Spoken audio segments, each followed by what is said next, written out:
തൊലി കൊണ്ടോ? തൊലി കൊണ്ട് കളിയല്ല, അതിനെ കൊണ്ടൊരു കുരുത്തക്കേടാണ് ഒപ്പിക്കുക.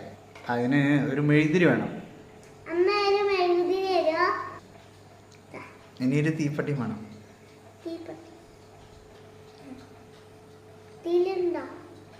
ആ ഇനി ലൈറ്റെല്ലാം ഓഫ് ചെയ്യണം. ഇങ്ങനെ കുത്തി നിർത്താം.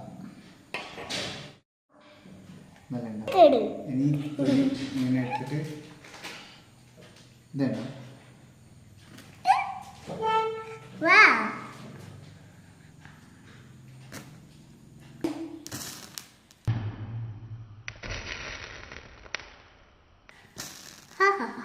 കഴിഞ്ഞു. ഇനി